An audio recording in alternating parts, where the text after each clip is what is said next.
Most people think making a lot of money makes it easier to leave your job. But for me, the opposite was true. The more I made, the more I spent. And the more I spent, the more stuck I was at the job I was desperately trying to escape. Earlier in my career, I was an architect making $20,000 a year. Back then, quitting was easy.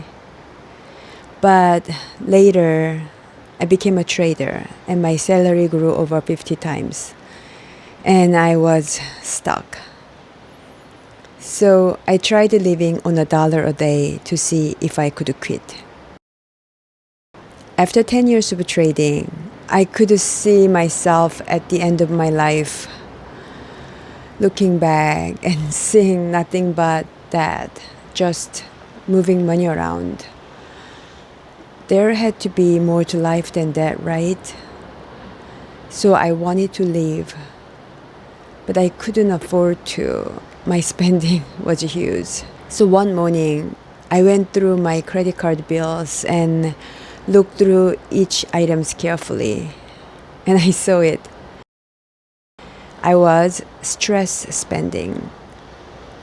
The fancy dinners, the wine pairings, the massages I just fell asleep during. The $8 kombucha I didn't even like. All of it because I was just so stressed with the work that I needed something to numb it. The job was taking my time, taking my freedom, and I was trying to buy it back. But my spending didn't end there. One weekend, there was a curfew in Baltimore. The National Guard was all over the place. So I drove to New York to get out before it got worse. On the way up, I spent $35,000 in just a few hours. Random purchases, I don't even remember what they were. I felt hollow in my job. So I was trying to fill it with the spending. But here's the thing I realized. A lot of the spending was tied to my job. If I left my job, if I did something that fulfilled me, a lot of the spending would go away. So the money I actually needed would be much smaller than what was going on at the time. But I didn't know what the number was. So I tried to live on $1 a day for a month to find out. Just to be clear, the dollar a day doesn't include the mortgage or any other fixed expenses, just food and spending. Although shopping was generally out of question. Okay, picture this.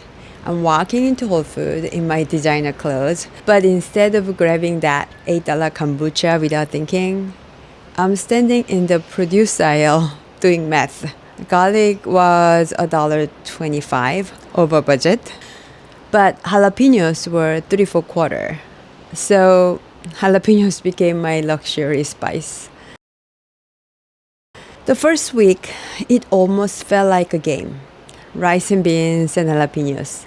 I kind of enjoyed that simplicity of it.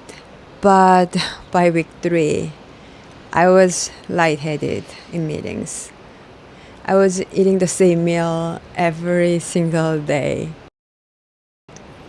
So by week 4, I was wandering around the trading floor like a malnourished zombie looking for vitamin pills.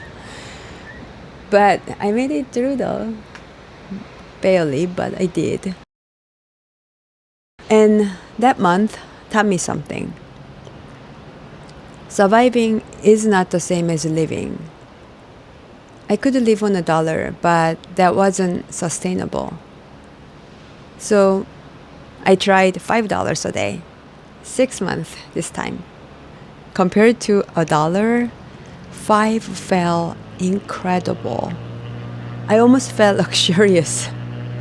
I could afford eggs and vegetables that one jalapenos. And my favorite was coffee. Not every day, but when I really wanted it. I wasn't just surviving anymore, I was living.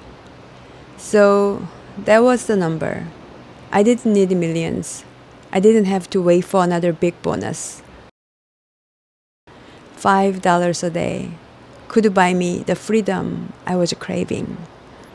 So I left my trading job and I owned 100% of my time and emotion. I got all of me back. I went to places I wanted to go when I wanted to go, did what I wanted to do. I did that for more than 5 years. But I'm back at trading now. No, I'm not broke. Ironically, my net worth actually grew during that time. I know what you're thinking, but no, I wasn't bored. So what went wrong? That's what the next video is about.